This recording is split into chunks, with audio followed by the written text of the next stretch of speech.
Olá pessoal, esse é o seu canal da Psicologia, como vocês estão? Desejo que bem. Bem, uma pseudo-relação narcisista nada mais é do que um filme escrito por esse ou por essa narcisista cujo final já está determinado. Porém, como é que funciona isso na cabeça desse ou dessa narcisista? Quando ele conhece a vítima, ele idealiza a vítima, ele a considera perfeita, maravilhosa, ele se encanta pelas qualidades dela, ele se encanta pelo brilho dela e, obviamente, ele detecta ali uma vulnerabilidade. Ele vai ver não só qualidades, como ele vai ver faltas. E ele vai tentar criar um personagem que se encaixe perfeitamente nessas faltas que ele detectou na pessoa. Então, como é que funciona isso? Ele te idealiza, ele se encanta e ele cria na cabeça dele que você será capaz de amá-lo a todo custo, amá-la de uma forma incondicional, quase como se fosse o amor de uma mãe. E ele se engaja nesse processo de conquista e sedução, onde você é colocado num pedestal, onde você é considerado uma pessoa fantástica, maravilhosa, detentora de todas as qualidades que ele deseja ter. E sim, ele inveja você mais na frente, ele vai ver várias coisas em você que ele gostaria de ter, por isso ele se encanta e ele acha que junto de você, ele por osmose está adquirindo também essas qualidades.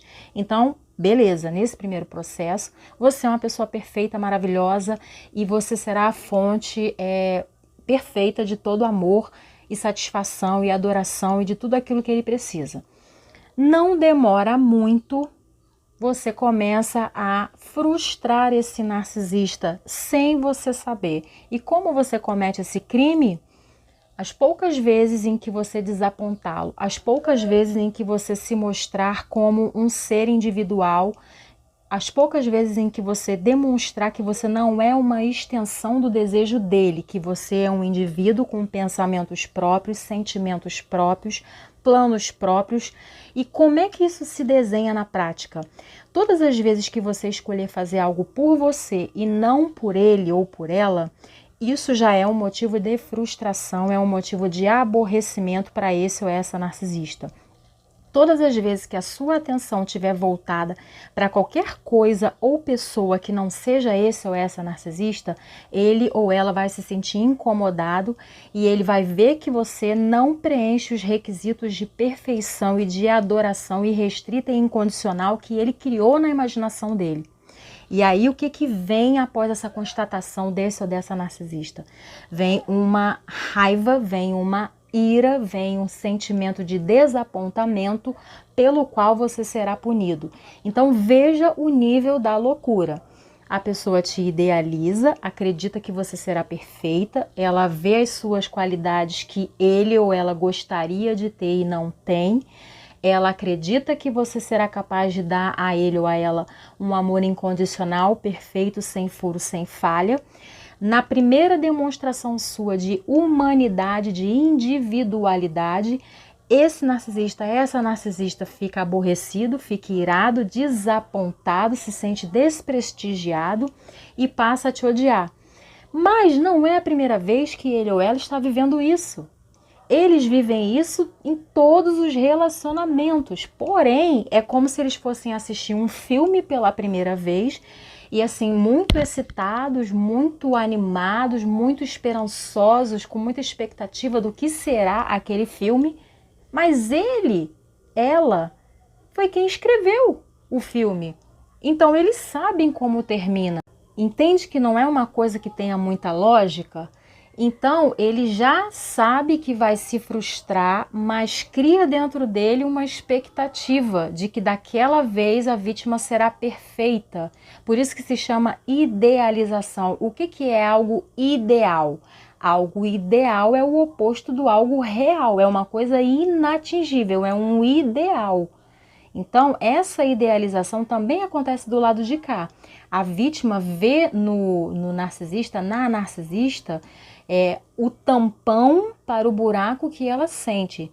E aí cada um sabe qual é a falta que tem dentro de si, qual é a falta que achou que esse narcisista ou que essa narcisista preencheria.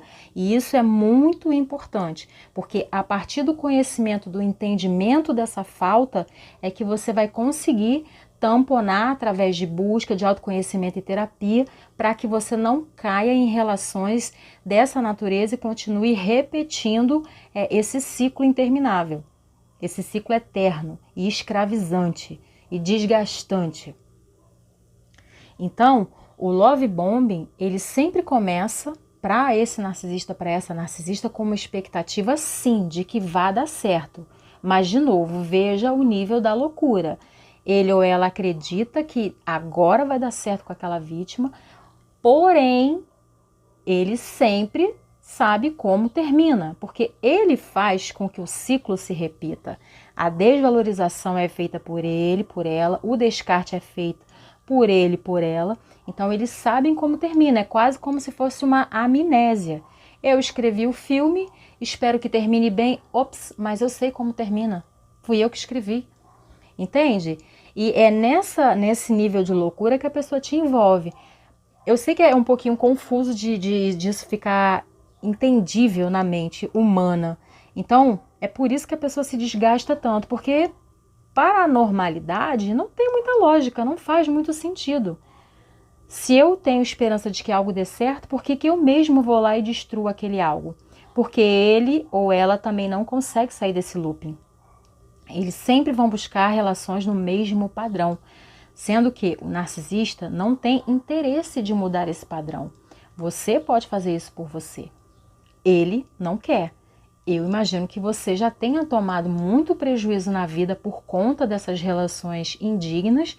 Então você tem um desejo de que algo se transforme, você tem um desejo de romper com essa estatística, você tem um desejo de quebrar essa barreira, diferentemente desses narcisistas, porque eles não têm intenção de mudar, de melhorar o comportamento deles, eles atribuem o fracasso de todas as relações ao não atendimento da vítima às expectativas deles, porque eles foram perfeitos. Quem falhou foi o outro. Entende por que não tem jeito deles melhorarem, não tem jeito deles mudarem ou, entre aspas, se curarem? Porque para você mudar de atitude, você tem que entender que algo é errado. Para você mudar de atitude, você tem que aceitar que existe uma falha, uma falta, um buraco, coisa que um narcisista, que uma narcisista jamais fará.